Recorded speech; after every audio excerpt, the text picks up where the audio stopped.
how to self-publish and everything. Yeah. All right, that makes sense. That's fair. And now we turn to the audience because, as I said and say in numerous episodes, my viewers and listeners, the audience is important. Yes, we are the target audience in the beginning because we know the story better than anyone else. We know the story wholeheartedly. Now, that being said, we do have to take into consideration, okay, who is exactly going to read this and who is exactly going to pick this up and review it. And that's when we have to think, okay, who am I actually going to market to? What is my audience? So, Baptiste, I am curious. This is a two-part question. How important is it for authors to really understand who their audience is? And across your numerous books, do you have a good idea of who your audience is? I mean, first question, yes, it's very, very important to understand who the audience is and not to confuse who the audience is, especially in historical fiction. The other day, I was listening to a podcast. I don't know if you listened to this one, Rock, Paper, Swords, by historical fiction writers Matthew Harvey and Stephen A. McKay. And they were interviewing a writer that I respect quite a lot, Cody Engdahl, who is writing about American Civil War mostly, I believe. And in this interview, he said something that really struck is like with me. It's like he said that as a people who love history, as people who will know historical settings by heart and all the details, are not the primary audience in the sense that they don't read fiction that much. So Mhm. I don't know if it's true. All right, I don't know if they are not reading fiction per se, but it is true that the number one audience, the biggest audience you might expect as a historical fiction writer, are not those who are specialized in that settings. First, there are not so many of them, especially when you write about ancient China or ancient Japan. It's a small group. Uh, so the people you write for probably don't know this setting as much as you do, which means that that will change the way you have to write. You have to make it Mhm. accessible to them. You shouldn't try to write a historical manual. It's a story that you are telling, and while it should be accurate and engaging and immersing into this culture, time, whatever, uh, the first point is to entertain the reader. At least that's what I believe. So if you can achieve both, if you can both entertain your readers and inform them, educate them to a certain culture or historical event, that's perfect. Like my goal with my readers is to make them finish the book and straight on go to Wikipedia or wherever, so that they would search about this setting, right? So if readers of my books um, discover a new period they like and start discussing those characters they didn't know about, then I succeeded as a writer. I did my job. Um, so sorry, what was your second question? Oh, my second question is, which I think you did kind of answer it, which was, do you have a good understanding of your audience? And I think you did answer that very, very perfectly. So yeah, of course, I'm not sure in the sense like I can't really tell you like the demographic of my audience. I know most of my readers are men. According to my ad strategy, uh, uh, they are more around 40, 50, 60 years old men. But that might also be because of the algorithm that I have Right. this readership.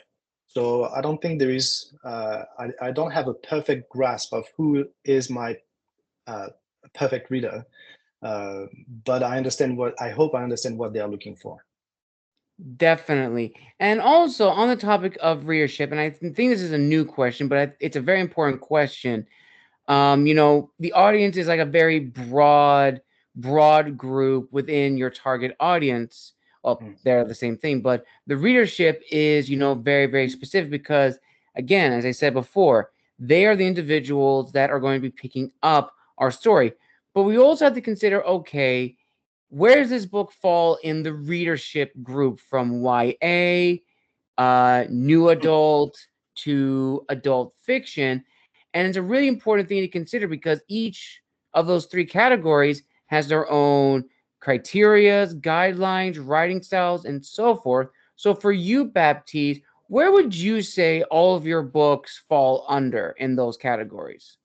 Oh, definitely adult. So the uh, all the books I've published so far fall into the adult category, and like I said, the one I will publish next year called Blood of the Kami is more YA, but no, my books are adults.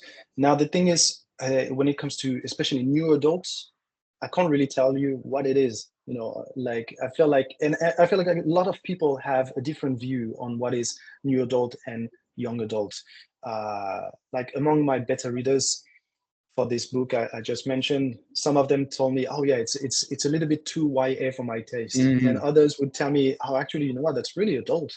So um, I think those are terms that might be a bit confusing to many people, me including me, and and I think yeah, YA is really difficult to describe and to tell Yes, what are the strict rules of YA and all of this. So, but definitely. so far, no, it's it's really adult. Yeah. All right, but yeah, but I 100% agree. Writing for each of those categories is a little bit challenging because I'm sure you would agree that there are books that are marketed towards one of the age groups, but upon reading it, it's Mm. either one or the other or contains too much of the other. So it's always important to really take that into consideration. And another thing which I think is important to discuss is, showing our individuality as authors. And I don't think I asked you this question before because was just starting out at the time. But now this question I think is probably one of the most important to talk about, which is, how do we balance our individuality as authors while also showing, these are the individuals who inspired us, but we don't want to replicate or imitate. As you said before, one of the Mm. authors you were very inspired by was Mr. Bernard Cornwell, who is my favorite author, and I've read almost all of his books. I've actually finished the Sharp series on BritBox, which was really, really, a fantastic series. And ultimately, you know, as I say again, like coming back to this, showing our voice as authors in, our respective genres and in this industry. So for you, Baptiste, how has that journey been and what have you learned thus far? Well, I mean, when it comes to yeah, showing a form of individuality through the writing, that's a very good question. And Bernard Cornwell is the perfect example here.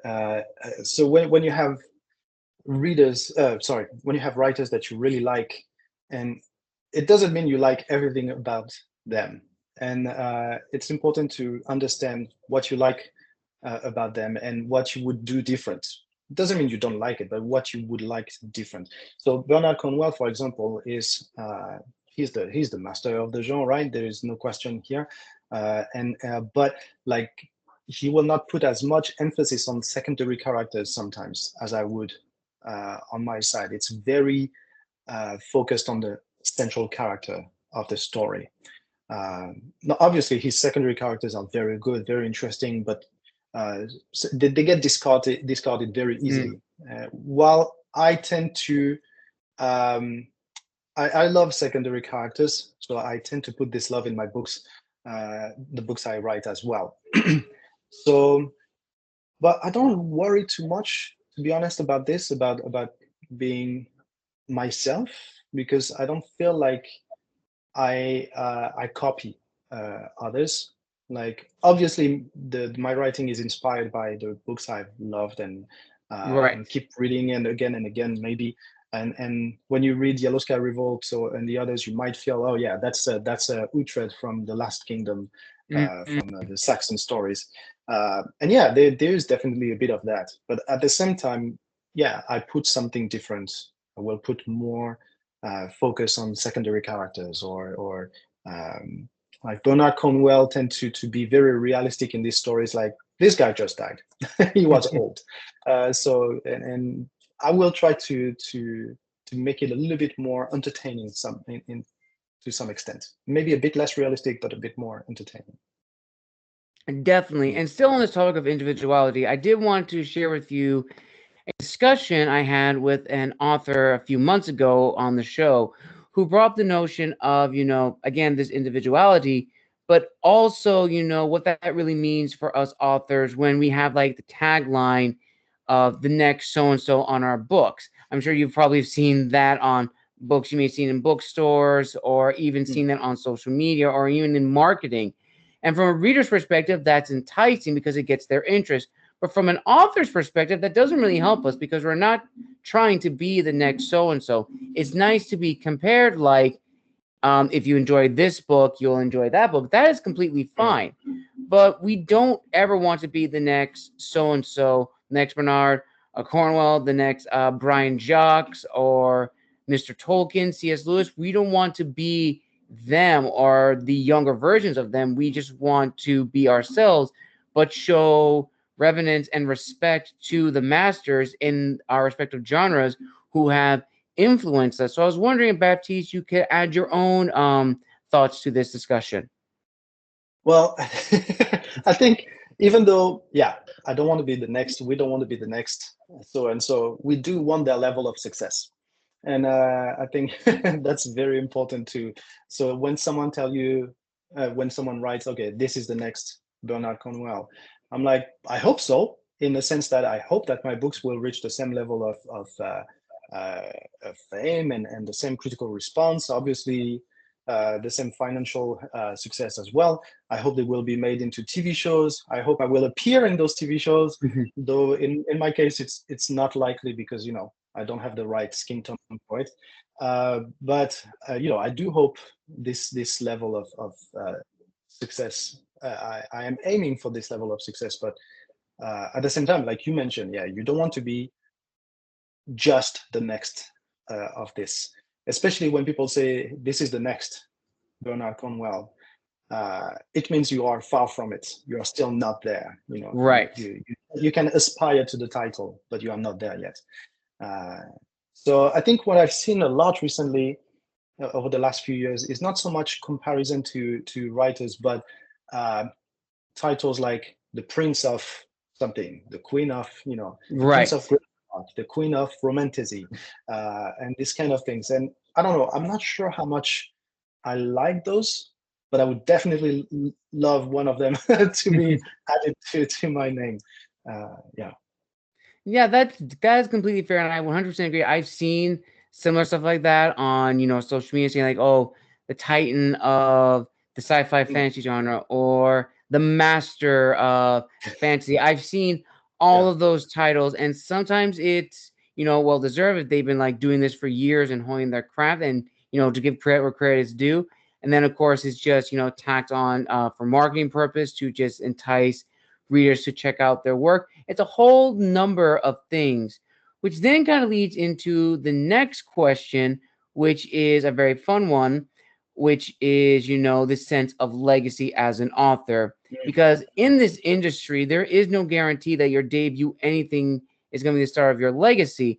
And this is what I've learned to be true, interviewing authors now for almost 2 years and learning their experiences and hearing their stories and their thoughts on this. And it's kind of helped me understand that there are two paths for authors, generally speaking: to be an author and to be known as an author. To be an author is self-explanatory. It's an individual dedicated to the art of storytelling, not solely motivated by capital. To be known as an author is an individual dedicated to the art of marketing and promoting their works on various platforms and social media. Now, either pathway is up to the individual which one they want to take, but there has to be realistic goals for both, because ultimately, as I said before, in this industry, there's no guarantee your debut book is going to be the start of your rise as an author, in the Mm, sense that it's going to make you a Pulitzer Prize winner or a New York Times bestseller. It's not going to happen overnight. but it should not deter you from creating stories if that's truly something you want to do. So, Baptiste, what can you add to this discussion? What are your thoughts on this very, very, I don't want to say dilemma, but it's definitely a discussion that needs to be discussed? Yeah, it's a very good point. I didn't think about it this way of being an author or being known as an author.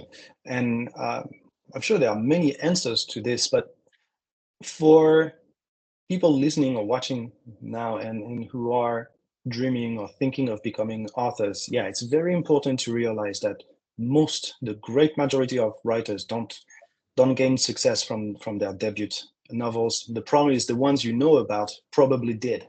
So a lot of writers that you admire started right off the bat as very successful, or at least that's how it appears, right? And but most of the time it's not the case. It took many books, published or not, for this writer to become who he became, or she became, or they became.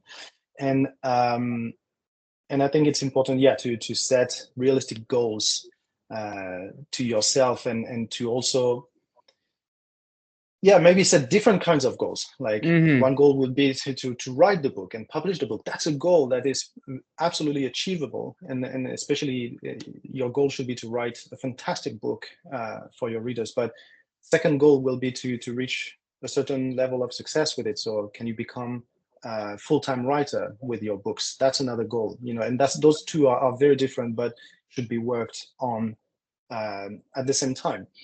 And so I think, I don't know. On my side, I love everything about writing. So it's very easy in that sense to be an author, because there is not a part of writing that I dislike anymore. I used to dislike editing. Now I love it. I also enjoy marketing to some extent, though it's not my favorite. I still enjoy it very Agreed. much. Yeah, but yeah, I'm very far from being successful, or at least as successful as I would like, um, and that takes time. And when you set your goals, you need to understand what you are good at and what you can improve at, and see how that can help you to become the writer you want to be. For example, I know I'm not a very lucky guy, so I'm definitely not the kind of guy who gets successful from his first book. I knew it even before writing that first book. However, I am prolific. I write very fast. I write a lot, and I don't get tired from it. Mm. So my path was very easy to decide. And from the beginning, my first big milestone was to publish 10 books in 3 years. Right. So I started. I had just finished Yellow Sky Revolt, and I was like, you know what? For the first 3 years, I don't want to care too much about how much money I'm making, how many books I'm selling. I want to focus on making 10 books that I'm proud of. That I want to publish 10 books that I'm proud of. And so now it's almost year two. I think, yeah, I think, you know what? Next week it's going to be 2 years since I published Yellow Sky Revolt, and I have 9 books to be published by in the next 6 months. So it will be 9 books published within the next 6 months. So I'm almost there. I should reach my goal of 10 books in 3 years. So that's a goal that I knew was difficult but achievable, and mostly controllable. I could control how many books published. The level of success is something that you can do everything you want. If you don't have this luck, or this specific talent, maybe, or if you don't have the one book that the market needs and wants, uh, you can't really do anything about it. Definitely, 100%. Yeah. And that's right. The goal of publishing 10 books in 3 years, that is a very, very impressive goal. Some people say it's a difficult goal, but everything in life has its set of challenges and hurdles, but it's not impossible. And we can learn throughout those trials, what makes us strong, what helps us understand the business a little bit better, and who to reach out if we're ever in a bind, who can help us see things in a different perspective, Mm. which then leads to the next discussion of networking. And for independent authors, networking is huge in this industry. So, Baptiste, are there any authors you would like to give a shout out to who have helped you understand the industry better from when you first began to now? Among writers, well, I must really thank a bunch of writers, to be honest, who gave me small tips or who reviewed my books. So Angus Donald is definitely one of them. So he's the best-selling historical fiction writer of Dark Ages and medieval books, but and some others too, actually. And not only he accepted to come on my channel back then. He also read and reviewed my books and gave me great tagline, and that helped a lot. I'm sure in promoting Yellow Sky Revolt. I had many conversations with Matthew Arfey and Stephen A. McKay as well. So very nice talking to titans for real of the industry. and but I think the where I was the luckiest was through reviewers. Some of them are Mm, writers too, by the way, but having their help as reviewers changed the whole game for me, especially at the beginning when no one knew me, no one knew my books, and some of them reached out to me from my cover reveal and all of this, and interviewed me on their YouTube channel, their podcast, just like you guys actually, hmm and and through them. Uh, the publishing the first book became uh, a very enjoyable experience because they pushed the book better than I could have by myself. So part of the great part of networking is meeting people, not only writers but readers, reviewers, beta readers later on, and all of this. They really make all this experience, all the struggle, so much more enjoyable, and well, they do help selling more books a lot. Definitely, 100%. And we now arrive at the final question of this incredible interview. And I want to know if your answer has changed since the first time you were on the show, Baptiste. And the question is this: with everything that you've done thus far, from our first interview and to now here making your second appearance on the show, what is your word of wisdom to fellow authors and writers watching or listening to this right now? Oh, I wish you had sent me this one before the interview. Words of wisdom. I really have not so much of it. Like every passage is really different. Um, I don't know. Recently, I forgot who it was. I think that was maybe Ryan Cahill who posted on Twitter something really interesting, uh, basically saying that writing is a job, and It is. even though it's a question of passion and you should love as much of it as possible, it is still a job. Not everything is going to be easy. Not everything is going to be appreciable, and but you still need to go through it as you would any other job and do your best. And the funny thing is, it's easier to do your best uh, at this because you love it, Yeah. hopefully. And so I think, yeah, sometimes it takes a little bit of pushing yourself. I know in my case, I need to push myself quite often recently uh, to yeah, start writing. Some days I just don't want to write. I'm like, maybe, today I'll focus on research, but that's an excuse. So Mhm. I force myself for 10, 15 minutes, and before I know it, it's been 3 hours of constant writing. Um, so I don't know what I told you last time. I have no idea. But I think, yeah. Sorry, go ahead. No, I think in a way, Baptiste, I think you kind of did answer. I think it's like, writing is work. So yes, you can be passionate about it, but if you are serious about, wanting to get your stories out there and really want to hit the audience that you want, then I think you have to have this mindset transition from hobbyist to a Hmm. professional and treat it like a product that you have to get out. So going back to what you said, your goal in 3 years was to get 10 books out, and you're almost there. That is a goal like a company man would have, like a big CEO or something like that. So I guess that is, in a sense, a word of wisdom, which is have fun with your writing. But if you're very serious about going Hmm. forward in your career as a writer, treat it as work, treat it as a project, and you will get far. Yeah, you need to give yourself some form of KPI in a way, even though this word is absolutely disgusting. So you need to treat it seriously and understand that that's going to be your legacy. That might be your retirement uh, at some point too. That might be what you leave to your children or your wife or husband, and that's what the world will remember of you. So you might as well treat it very seriously. Doesn't mean you can't enjoy it. It doesn't mean you shouldn't have fun with it. But yeah, it needs to be taken seriously. Now, just a very quick second word of advice: stay away from AI. All right, that's Yes. so important. You are not a writer if you use AI. I just want to make a small shout out here. Don't use AI as much as possible. Don't use AI for your text and for your cover and all of this. I'm pretty convinced it's going to blow up at some point. Definitely 100%.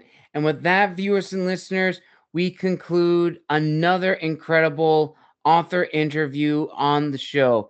Thank you, everyone, for joining us for this late night edition here on the channel. And a huge thank you to my friend Baptiste for coming on the show, making his second appearance.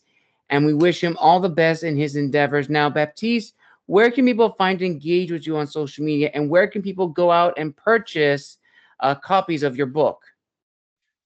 So people can come talk to me, please. I really don't mind DMs and all of this. So feel free to reach out. I think the most active platform for me would be Twitter, but I'm also on Facebook, Thread, Instagram, and I think we reached out on LinkedIn at first. Yes. And you can find my website. I think it's just baptistepinson.com. So now the spelling might be difficult for some some people, but yeah, that would be my website. And all my books are available on Amazon and mostly on Amazon, I believe, at the moment. Awesome. I will link all that down below in the description of this video, as well as tag Baptiste's first interview on the channel right here. You can click on it and see our first interaction on the channel. And thank you again, viewers and listeners, for your love and support with this channel. I'm glad you're enjoying the content. It really, really makes me happy. So again, thank you very much from the bottom of my heart. And also thank you to our guest, Mr. Baptiste, for coming back on the show. And as I said before, we wish him the best in his endeavors. And as always, my subscribers, make sure to like and join the Wandering Scribe list of subscribers. Make sure to comment down below what was your favorite part of the interview. And as always, this is the Wandering Scribe and the Wandering Quill wishing you all a wonderful evening.